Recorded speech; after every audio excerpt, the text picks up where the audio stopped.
ವಿಜಯಪುರ ತಾಲೂಕಿನ ಹಡಗಲಿ ಗ್ರಾಮದ ಶ್ರೀ ಮಾಯಮ್ಮನ ಪೂಜಾರಿ ಅವರಿಂದ ದೈಗೊಂಡನ ಹಬ್ಬ ಕಾರ್ಯಕ್ರಮವನ್ನು ಬಸವನ ಬಾಗೇವಾಡಿ ತಾಲೂಕಿನ ನಂದಿಹಾಳ ಪಿಯು ಗ್ರಾಮದ ಶ್ರೀ ಸೆಟಪ್ ಮುತ್ಯ ಅವರ ಜಾತ್ರೆಯಲ್ಲಿ ಹಮ್ಮಿಕೊಳ್ಳಲಾಗಿತ್ತು. ಶ್ರೀ ಸೆಟಪ್ ಮುತ್ಯ ಅವರ ಗದ್ದುಗೆಗೆ ಹಾಗೂ ಗಂಗಾ ಸೀತಾಳವನ್ನು ಬೀರಪ್ಪ ಪೂಜಾರಿಯವರು ಹಾಗೂ ನಾಗರಾಳ್ ಪೂಜಾರಿಯವರು ನೆರವೇರಿಸಿದರು. ದೈಗೊಂಡನ ಹಬ್ಬ ಬಹಳ ವಿಶೇಷವಾಗಿತ್ತು. ಈ ಸಂದರ್ಭದಲ್ಲಿ ನಂದಿಹಾಳ ಗ್ರಾಮದ ಅಪಾರ ಭಕ್ತರು ಕಾರ್ಯಕ್ರಮದಲ್ಲಿ ಭಾಗಿಯಾಗಿದ್ದರು.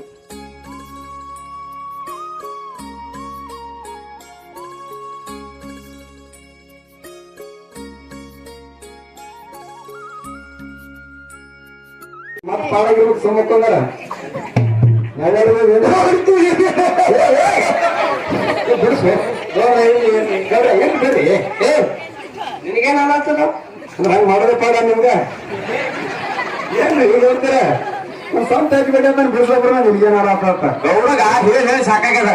ಮಾತೆ ಹೇಳದಕ್ಕೆ ಕೇಳಂಗಿಲ್ಲ, ಒಂದ್ ಹಾಡು ಹೇಳು. ಇವ್ರು ನೋಡೋ ನಮ್ಗೆ ಹಾಡೇನೆ ಪಕ್ಕವು ನೀವಂದಿಲ್ಲ ಇಲ್ಲ ಹಾಡೇ ಬಿಡು. ನೀನೇ ಹಾಡು ಪಟ್ನೆ ಹಾಡು ಹಾಡ್ರಿ ಹೇಳ್ತಾರ ಮತ್ತೆ ಗೌಡ್ರು ಹೊಂಗೋಸ್ತಾರ ಹಂಗೆ ಪಟಕನೆ ಹಾಡು ಹೇಳು. ಹಾಡು ಹಾಡು ಪಟ್ಟನೆ ಹಾಡು. ನಾವು ಹಾಡತಕ್ಕ ಅವ್ರ ಹಿಡಿಬೇಕು ನೋಡಿ. ಆಯ್ತಲ್ಲ ಯಾಕಾಗ ನಾ ಹೇಳ್ತೀನಿ ಹಾಡಿ ಬೇಕಾದಂಗ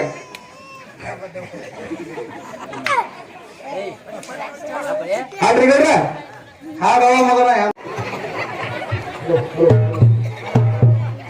ವೈದ್ಯರು ಬಂದು ನೋಡಾರು ಅಲ್ಲಿ ಔಷಧ ಉಪಚಾರ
ಕೈಯಿಂದ ಪಾರಾಗಿ ಎಲ್ಲಿಗೆ ಬಂದಿರುತ್ತೇನೆ.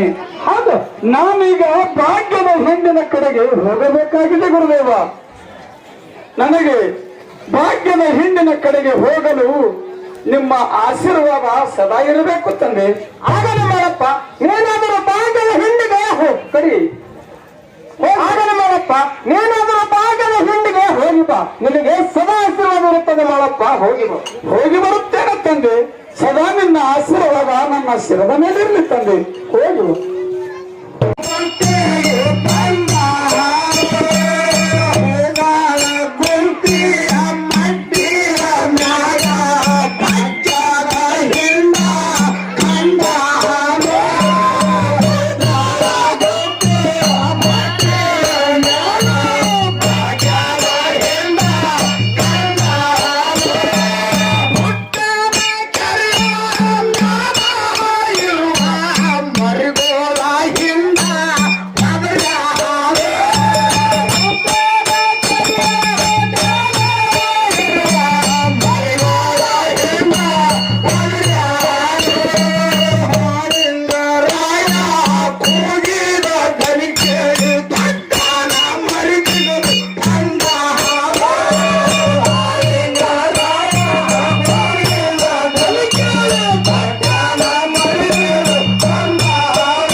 ಸಿರಿಯ ಸಂಪತ್ತು ಬಂದ ಮೇಲ ಶೀಲ ಹೆಚ್ಚಾಗಿ ಗುರುವಿನನ್ನ ಮರೆತು ಗರುವಿನಿಂದ ಮೆರಲಿಕತ್ತೇನ. ನೀನಾದರೂ ಡಂಕನಾಡ ದೈಗೊಂಡ ಗೌಡನ ಮನೆಗೆ ಹೋಗಿ ಆ ಬಿದ್ದು ನರಳುವ ಗೌಡನಿಗೆ ಪ್ರಾಣರ ಮಠದಲ್ಲಿ ಕರಿ ಕಟ್ಟಿದ ಹಬ್ಬದ ಕಾರ್ಯ ಮಾಡುವಂತೆ ಹೇಳಿ ಭಂಡಾರದ ಬೆಳಕು ಚೆಲ್ಲಿ ಎಚ್ಚರಿಸಿ ಬರಬೇಕು ತಾಯಿ, ಎಚ್ಚರಿಸಿ ಬರಬೇಕು. ಆಗ ನಿಮ್ಮ ಅಪ್ಪ ನಾನಾದರೂ ಕನಿ ಹೇಳ್ತಾ ಗೌಡರ ಮನೆಗೆ ಹೋಗಿ ಆ ಡಂಕ ನಾಡ್ದ ದೈಗೊಂಡ ಗೌಡನಿಗೆ ಕರಿ ಕಟ್ಟಿದ ಹಬ್ಬದ ಕಾರ್ಯ ಮಾಡಲು ಹೇಳಿಬಿಡುತ್ತೇನೆ. ನನಗೆ ಅಪ್ಪನ ಕೊಡು ಮಹೇಶ. ಆಗಲಿ ತಾಯಿ, ನನ್ನ ಮಾತಿಗೆ ಮಾನ್ಯತೆಯನ್ನು ನೀಡಿ ನೀನು ಹೊರಟಿರುವಿ ಎಂದಾಗ ಹೋಗಿ ಬಾ ತಾಯಿ, ನಿನಗೆ ಕಲ್ಯಾಣವಾಗಲಿ. ಆ ಢಂಕನಾಡ ದೈಗೊಂಡ ಗೌಡನಿಗೆ ಎಚ್ಚರಿಸಿ ಹಬ್ಬದ ಪೂರ್ವ ಸಿದ್ಧತೆಯನ್ನು ಮಾಡಲು ಹೇಳಿ ಬಾ ತಾಯಿ. ಆಗ ನಿಮ್ಮ ಅಪ್ಪ ಹೋಗಿ ಬರುತ್ತೇನೆ. ಹೋಗಿ ಬಾ ತಾಯಿ.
ಅಣ್ಣ ತಮ್ಮರಿಗೆ ಬಂದ ಬೆಳಗದವರಿಗೆ ಮಂದಿ ಮಕ್ಕ ಈ ಚಂದಾಗಿ ಹೇಳ್ತೀನಿ ಕೇಳ್ರವ ಕನಿ.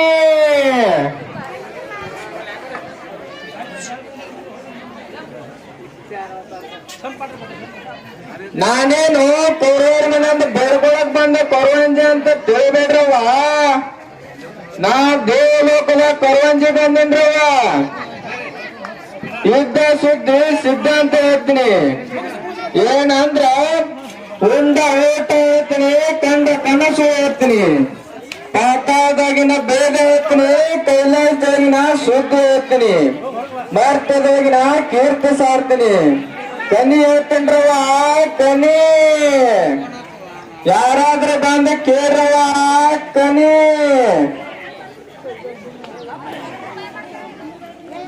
ಗಂಡ ಹೆಂಡತಿ ಜಗಳ ಬಿಡಿಸಿ ಒಂದ್ ಮಾಡ್ತೀನಿ, ಮಂದಿ ಮಕ್ಕಳು ಒಂದ್ ಬಿಡಿಸಿ ಚಂದಿರಂಗ ಮಾಡ್ತೀನಿ, ಕಾಡು ಕಂಟಕ ಬಯಲು ಮಾಡ್ತೀನಿ, ಹರಿದಿದ ಹಸ್ತೀನಿ, ತೆರೆದಿದ ಮುಚ್ತೀನಿ, ದುಷ್ಟತ ದೂರ ಮಾಡ್ತೀನಿ, ಕೇಳಿದವ್ರಿಗೆ ಕೇಳಿದ ಹೇಳ್ತೀನಿ ಕೇಳ್ರವ ಕನಿ.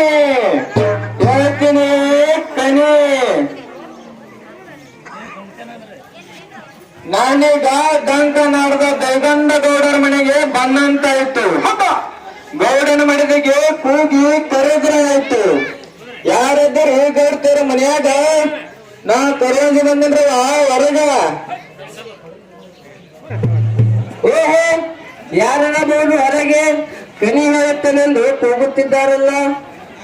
ಓ ಕರವಂಜಿ ನೀನ ಕನಿ ಹೇಳ್ತಾನವ? ಹೌದ್ರಿ ಗೌಡ್ತಾರ. ನಾ ಕನಿ ಸಲುವಾಗಿ ಓಣಿ ತಿರುಗಾಡ್ಕೊಂತ ಬಂದ. ಕೇಳ್ರವ ಕೇಳ್ರಿ. ನಾ ಹಿಂದಾದ ಸುದ್ದಿ ಹೇಳ್ತೀನಿ, ಮುಂದಾಗ ಹುನ್ನಾರ ಹೇಳ್ತೀನಿ, ಕಾಡು ಕಂಟಕ ಬಯಲು ಮಾಡ್ತೀನಿ. ನಾನೇನು ಸಾದಾ ಕರವಂಜಿ ಅಲ್ರವ. ಆಗಲಿ ಕೊರವಂಜಿ ಒಳಗೆ ಬಾ. ಈ ನಮ್ಮ ರಾಮಸಾಲಿ ಪಡಸಾಲಿ ಒಳಗ ಕುಂತು ಕನಿ ಹೇಳು, ನಾವು ಕನಿ ಕೇಳ್ತೀವಿ. ನೋಡ್ರಿ ಗೌಡ್ತೀರ, ನಾ ಕನಿ ಹೇಳ್ಬೇಕಂದ್ರ ನಿಯಮ ಅದಾವ್ರಿ. ಏನಂದ್ರ ಮನೆ ಸಾರಿಸ್ಬೇಕು, ರಂಗ ಹೋಗ್ಬೇಕು, ದೇವರ ಜಗಲ ಮ್ಯಾಗ ದೀಪ ಹಚ್ಚಿ ಧೂಪದಾಗ ಎಬ್ಬಿಸಿ ಗೋಪಾಲ್ ಬಿಟ್ಟು ರಂಗದ ಇಟ್ಟು ಕೌಡಿನವ್ರ ಕನಿ ಹೇಳ್ತೇನೆ ಗೌಡ್ತೀರ. ಆಗಲಿ ಕೊರವಂಜಿ ನೀನ್ ಹೇಳಿದಂತೆ ಮನೆ ಸಾರಿಸಿ ರಂಗೋಲಿ ಹಾಕಿ ದೇವರ ಜಗಲಿಯ ಮೇಲೆ ದೀಪವನ್ನು ಹಚ್ಚಿ ಧೂಪದ ಬಗೆಯನ್ನು ಬೆಳಗಿರುವೆ. ನೀನಾದರೂ ಮುಂದೆ ಕನಿ ಹೇಳವ.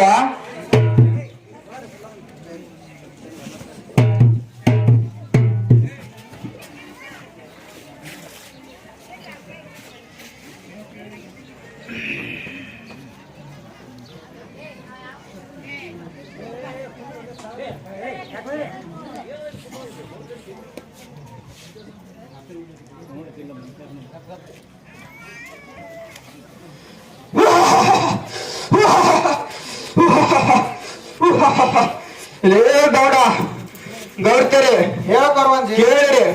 ಹಿಂದೆ ನಮಗ ಬಡತನ ಗಣ್ಣತ್ತಿ ಕಾಡ್ತಿತ್ತು, ಹಳ್ಳಗ ಮಾಡಿದವಲ್ಲ ಕಂಟಿ ಕುರಣೆ ಹತ್ತಿ ಪಡ ಬಿದ್ದಿತ್ತು. 16 ಎತ್ತಿನ ಒಟ್ಟತನ ಹೋಗಿ ಕುಂಟೆತ್ತು ಕೂಟ ಕೊಂಡ ಉಳಿದಿತ್ತು. ಹಾಕಿದಾಗ ಹಾವು ಬಿದ್ದಿತ್ತು, ಹೊಟ್ಟಿ ತುಂಬಿ ಸುಟ್ಟು ಹೋಗಿತ್ತು. ಒಟ್ಟಾರೆ ಹೇಳ್ಬೇಕಂದ್ರ ಒಂದ್ 10 ಹೊಟ್ಟೆ ಗದ್ದಲ ಪಟ್ಟಲ್ಲಿ ಮುಚ್ಕೊಂಡು ಬಂದಿತ್ತು ಗೌಡ. ಬಾಳ ಹೆಚ್ಚು ನಾ ಹೇಳೋ ಮಾತು ಕರೆದ್ರ ಕರೆಯನ್ನು, ಸುಳಿದ್ರ ಸುಳ್ಳನು ಗೌಡ. ಹೌದು ಕೊರವಂಜಿ ಹೌದು, ನೀ ಹೇಳುವ ಮಾತು 100ಕ್ಕೆ 100 ಸತ್ಯ ಇದೆ. ಹೇಳು ಕೊರವಂಜಿ ಹೇಳು, ಮುಂದೇನಾಯ್ತು ಹೇಳು. ನೋಡ್ಬೇಡ, ಸಿರಿ ಸಂಪತ್ತಿನ ಸಲುವಾಗಿ ಎಲ್ಲಾ ಮನೆ ದೇವರು ಹೋಗುದು, ನಿನ್ನ ಪಾಲಿಗೆ ಎಲ್ಲಾ ದೇವರು ಕಲ್ಲಾಗಿ ಕುಂತಿರ್ತಾರೆ. ಕಡೆಗೆ ಹಿಡಿದ ಸಿರಿ ಸಂಪತ್ತ ಕೊಟ್ಟ ಯಾರೊಂದು ಹಿರಿಯ ಪಾಂಡವನ ರೆಕ್ಕಲಿಗೌಡ ಅಲ್ಲಿ ಪುಲ್ವಾಡ ಪೂಜೆಗೊಂಡ ಸಿರಿ ಸಂಪತ್ತ ಬಂದಿತ್ತು. ನೋಡ್ಬೇಡ, ಈಗ ಸಿರಿ ಸಂಪತ್ತ ಬಂದ ಮೇಲೆ ಪಟ್ಟಗಳಿಗೆ ಮರೆತು ಬಿಟ್ಟಿದೆ. ನಿನಗೆ ಹಾಗೆ ಸುತ್ತಾಕ ಗೌಡ, ಹಾಗೆ ಸುತ್ತಾಕತ್ತೆ. ಅದಕ್ಕೆ ಈ ಬಂಡಿರ್ತೀರ ನಿನಗೆ ಯಾವ ಆಗಿರುತ್ತೆ.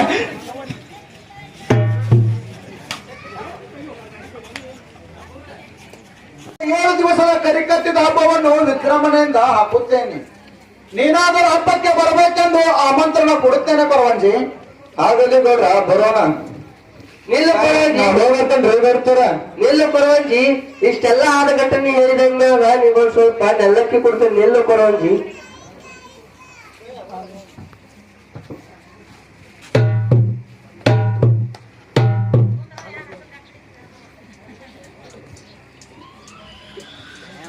ನಾ ಹೋಗ್ಬರ್ತೇನೆ ರೆಡಿ ಇರ್ತಾರ. ಆಗಲಿ ಕೊರವಂಜಿ, ಹೋಗಿ ಬರುವಂತಾಳಾಗು. ನೋಡು ಗೌಡತಿ, ನಾವಾದರೂ ಇನ್ನು ಮುಂದೆ ಆ ಕಾನೂರು ಮಠದಾಗ ಆ 7 ದಿವಸದ ಕರಿಕಟ್ಟಿದ ಹಬ್ಬವನ್ನು ವಿಜೃಂಭಣೆಯಿಂದ ಮಾಡೋಣ. ಹಬ್ಬದ ಪೂರ್ವ ಸಿದ್ಧತೆಯನ್ನು ಕೈಗೊಳ್ಳೋಣ. ಏಕೆಂದರೆ 7 ಭಂಡಾರ ಕೊಟ್ಟು ಅನೇಕ ಜನ ವಿದ್ವಾಂಸರು, ಸಿದ್ಧರು, ಭಕ್ತರು, ಗುರು ಹಿರಿಯರು ಅವರಿವರೆನ್ನದೆ ಅನೇಕ ಜನ ದೊಡ್ಡ ಪ್ರಮಾಣದಲ್ಲಿ ಜನ ಸೇರುವುದು ನೋಡು ಗೌಡತಿ. ಗೌಡರೇ, ಬೇರೆ ಕುಲಚರಿಯಾದ ದೇವರಿಗೆ ಇಷ್ಟೊಂದು ವಿಜೃಂಭಣೆ ಏಕೆ? ಒಂದೇ ಒಂದು ಹಬ್ಬಕ್ಕಾಗಿ ಇಷ್ಟೊಂದು ದೊಡ್ಡ ಪ್ರಮಾಣದಲ್ಲಿ ಮಾಡಿದರೆ ನಮ್ಮ ಕುಲದ ಜನರು ನಮ್ಮನ್ನೇ ಹೆಸರಿಡಬಹುದು. ಕೀವು ಕುಲದ ದೇವರಿಗೆ ಇಷ್ಟೊಂದು ವಿಜೃಂಭಣೆ ಏಕೆ? ಸುಮ್ಮನೆ ಕಾಡು ದೇವರಿಗೆ ಕಾಟ ಕಳೆದಾಗ ಮಾಡಿ ಮುಗಿಸೋಣ್ರಿ ಸ್ವಾಮಿ. ನನ್ನ ಮರದಿ ಹೇಳುವ ಮಾತು ನನಗೂ ಕೂಡ ಸರಿ ಅನಿಸುತ್ತಿದೆ ಗೌಡತಿ. ಆ 7 ದಿವಸದ ಕರಿಕಟ್ಟಿದ ಹಬ್ಬವನ್ನು ಹೇಗೆ ಮಾಡೋಣಂತೆ? ಗೌಡರೇ, ಅಷ್ಟೇ ಸ್ವಲ್ಪ ಪ್ರಮಾಣದಲ್ಲಿ ಅಂದರೆ 1 ಕಿಲೋ ದಾಳಿ ಕೊಡ್ತೀನಿ, 1 ಕಿಲೋ ಬೆಲ್ಲ ಕೊಡ್ತೀನಿ, 1 ಕಿಲೋ ಗೋಧಿ ಹಿಟ್ಟ ಕಟ್ಟಿ ಕೊಡ್ತೀನಿ. ನೀವು ಒಬ್ಬರೇ ಕುದುರೆಯನ್ನೇರಿ ಹೋಗಿ ಬರುವಂತರಾಗಿ. ಆಗಲಿ ಗೌರತಿ, ಗಂಟು ನಾನಾದರೂ ಒಬ್ಬನೇ ಹೋಗಿ ಹರಕೆಯನ್ನು ತೀರಿಸಿ ಬರುತ್ತೇನೆ. ಆಗಲಿ ಗೌಡರೇ, ಹೋಗಿ ಬರುವಂತರಾಗಿರಿ.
ಯಾವ ಊರಿಗೆ ಹೊರಟಿರಪ್ಪ?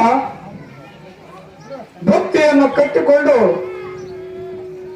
ಊರಿಯ ಮೇರಿ ಒಬ್ಬರ ಹೊಂಟಿರುವಿರಲ್ಲ. ಎಲ್ಲಿಯವರೆಗೆ ಈ ನಿಮ್ಮ ಸವಾರಿ? ನೋಡಿಪ್ಪ, ನಾವು ಕೊಣ್ಣೂರು ಕರೆಸಿದ್ದನ ಮಠಕ್ಕೆ ಹರಕೆಯನ್ನು ತೋರಿಸಲು ಹೊರಟಿದ್ದೇವೆ ನೋಡ್ರಿಪ್ಪ.